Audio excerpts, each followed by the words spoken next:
రాష్ట్ర కోశాధికారి కమల గారు మాట్లాడాల్సిందిగా కోరుతాను.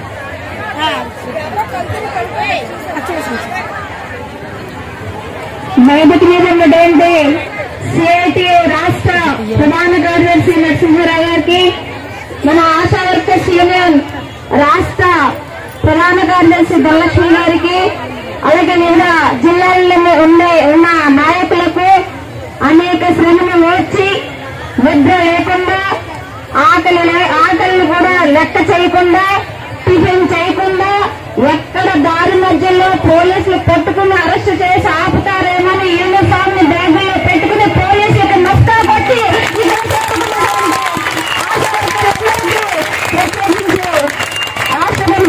ధన్యవాదాలు తెలియజేస్తా ఉన్నాం.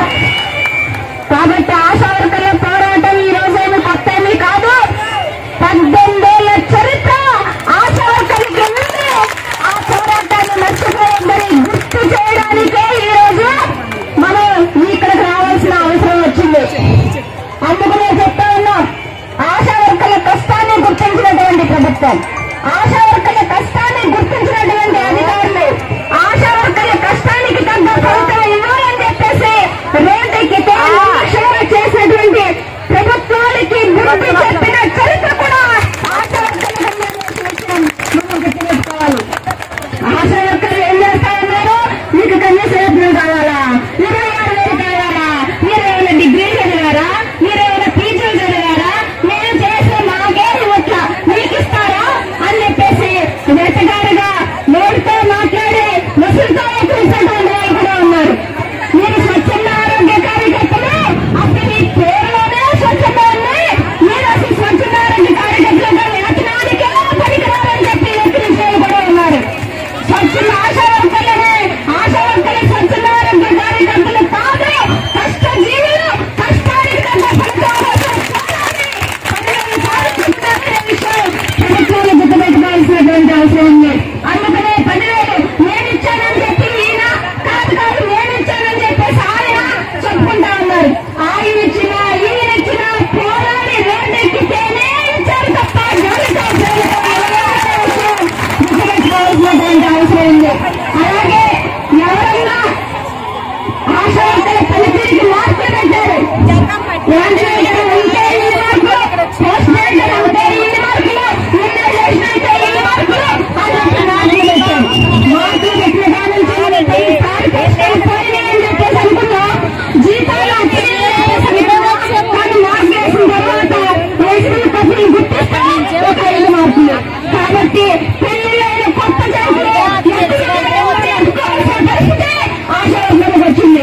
వాళ్ళ తల్లిదండ్రులు పెళ్ళైన తర్వాత వెంటనే గర్భవతి అయితే మామూలుగానే అత్తామామలు కోరుకుంటారు, ఆ భర్తలు కోరుకుంటారు.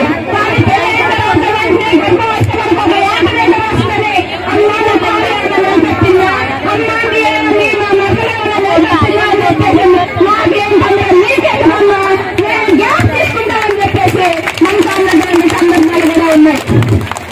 అలాగే ఒక కాంపు తర్వాత వెంటనే కాంపు రాకపోతే రాకుండా ఉండడానికి జాగ్రత్తలు చెప్పాలి.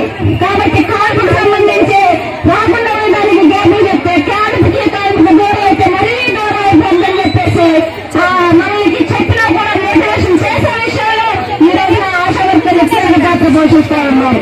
అందులో మేము చెప్తా ఉన్నారు, అసెంబ్లీలో ఒక ఎమ్మెల్యే గారు గుర్తుపెట్టుకోండి, అందరూ ఒక ఎమ్మెల్యే గారు మా అసెంబ్లీలో చెప్తా ఉన్నారు, ఏరా చంద్రబాబు నాయుడు గారు రాముడంట, మన పవన్ కళ్యాణ్ గారు లక్ష్మణుడంట, లోకేష్ బాబు గారు హనుమంతుడంట, మోదీ గారు కృష్ణుడంట.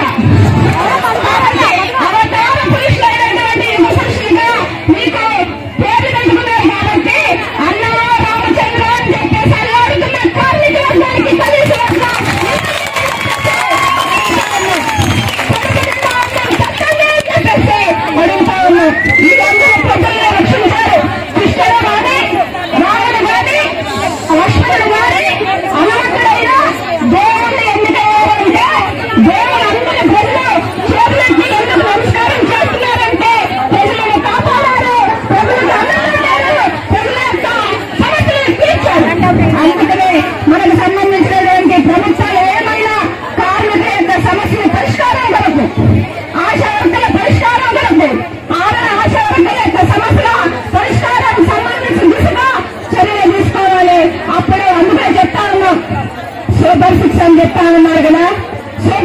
సంబంధించినటువంటి దాంట్లో నిజంగా మీరు సూపర్ 6 పథకాలు అమలు చేస్తారనే నమ్మకంతో మీకు అన్ని సీట్లు ఇచ్చి అమలు ఎక్కించినటువంటి ఘనత ఈ రోజున రాష్ట్ర ప్రజలకి అందులో కేంద్రంలో ఉన్న కార్మిక వర్గానికి మర్యాదగా విషయం రాష్ట్ర ప్రభుత్వం గుర్తుపెట్టుకోవాల్సిన అవసరం ఉంది.